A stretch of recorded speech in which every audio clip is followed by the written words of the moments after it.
Buenos días. Eh, Mi nombre es Vicente Menéndez y como en otros vídeos anteriores voy a hablar sobre la enseñanza de la física y cómo mejorarla, cómo enriquecer nuestras clases de física. En este caso yo voy a hacer algunas cuestiones generales, ¿no? Una de ellas es una recomendación que me hizo un viejo profesor que me dijo, en física, mire, hay que saber pocas cosas, pero esas pocas cosas hay que saberlas muy bien. Se refería a los principios de conservación, a los grandes principios fundamentales de la física, digamos, son pilares básicas sobre los cuales esos pilares se construye todo el edificio de la física, el conocimiento. Es decir, que yo diría que cuando, como profesor, en los currículum, hay que fundamentalmente explicar no demasiadas cosas, no demasiados temas, pero esos pocos temas enseñarlos muy bien. Por ejemplo, yo me he pasado algunas veces un mes entero explicando los principios de la dinámica, por ejemplo, ¿no? Pero con todas sus componentes históricas, sus componentes epistemológicas, sus componentes operativas. Porque miren, yo creo que hay, en lo que dije, digamos, una idea de que hay tres físicas. Está la física conceptual, que son precisamente los conceptos básicos de la misma, pero hay una física que es la que uno, o el docente en general, se dedica más que la física operativa, la de los problemas, la de las fórmulas, la de las deducciones, el trabajo experimental, en clase, en el laboratorio. Pero hay una tercera física que creo que descuidamos, que es la física histórico-social. Es decir, cómo se construyó el conocimiento a lo largo de los años. Enseñar que la física no es un producto terminado, sino que es básicamente un proceso de conocimiento de cómo actúa la naturaleza que todavía están en construcción. Porque las grandes preguntas fueron contestadas en cada época de una manera distinta. Ahora tenemos respuestas del siglo XXI. Por ejemplo, en el tema gravitatorio, que desde Aristóteles se lo trabajó pensando que las cosas caían por una finalidad de ocupar el centro de la Tierra, y hace 2 años, por ejemplo, se han detectado las ondas gravitacionales.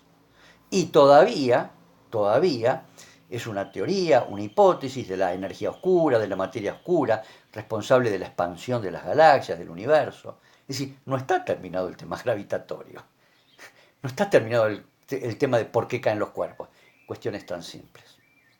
Sí sabemos básicamente que la naturaleza actúa, como dijo Galileo, en lenguaje matemático. Esto sí lo sabemos. Pero también luego con el tiempo se vio que no es tan determinista, sino que es probabilística la naturaleza. Entonces, la cuestión epistemológica y la cuestión histórica no es menor. Así que de esas tres físicas, la conceptual, la operativa, eso es muy importante y lo tenemos que seguir enseñando. Pero creo que tenemos que agregar algo más, que es la parte histérico-epistemológica, por un lado. Las otras tres físicas, bueno, Piaget, junto con Rolando García, en un libro que se llama Psicogénesis, Historia de la Ciencia, hacen el planteamiento de que efectivamente hay tres niveles. El nivel del niño, la física de la intuición, la física aristotélica, la del niño. ¿Por qué digo esto? La Tierra está fija, no se mueve. La física de lo que me dicen los sentidos. La intuición. Preguntémosle a alguien, arrojo dos cuerpos, uno pesado y uno liviano. ¿Quién cae primero al piso? Si no tienen conocimiento previo van a decir, el pesado cae antes. La intuición nos dice eso. Bueno, esa es la física del niño. Luego está la del adolescente, que es la galileano-newtoniana. Es la mecanicista que enseñamos. Hay que ser adolescente para entender que los sentidos nos engañan, son muy falibles, y que hay que hacer una construcción distinta, que está mucho más allá de lo que perciben nuestros sentidos. Como aquello que decía Parménides, ¿no? Es decir, miren, esta superficie es lisa, pero yo agarro una lupa y me doy cuenta que no es lisa. Es decir, nuestros sentidos son muy falibles. La otra física, la relativista cuántica, la cuántico-relativista, que es lo que yo llamaba, Rolando García, la física del adulto. Es decir, una física que responde a una cuestión de mayor nivel de abstracción. Por ejemplo, tenemos el caso de la mecánica matricial, el caso de la cuántica. ¿Cómo puede ser que unas matrices me describen algo? No tengo un modelo mecánico para armar y hacer una representación de eso. Entonces ahí estarían como las tres físicas. La otra división entre las tres físicas sería aquellas leyes que me describen un universo inferior al radio atómico. Cuando yo estoy en el universo inferior al radio nuclear, digamos así, ahí hay otra física, hay otras leyes que no son las leyes de Newton y Galileo y las leyes mecanicistas, no, son las leyes de la mecánica cuántica.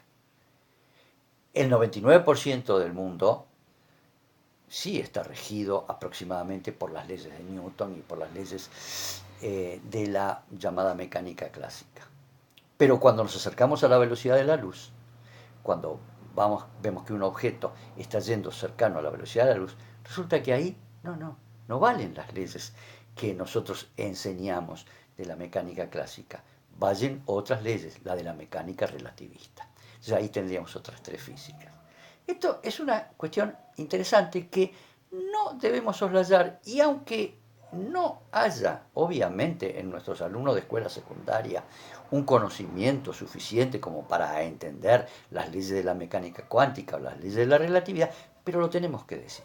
Lo tenemos que decir para darse cuenta que precisamente la ciencia, la física, es una rama del conocimiento humano en construcción, y que además quien desarrolla una idea nueva, revolucionaria en física, como lo fue Planck, Einstein, Galileo, Newton, en su forma de ver el mundo, en su forma de actuar dentro de su mente, es un producto de la imaginación tan grande, una teoría física, como la de un artista que produce un cuadro.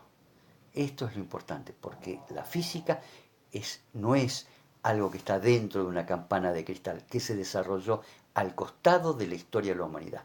La historia de la humanidad, y esto es importante, y la historia de la ciencia están correlacionadas y corren paralelamente, para decirlo de una manera muy clara.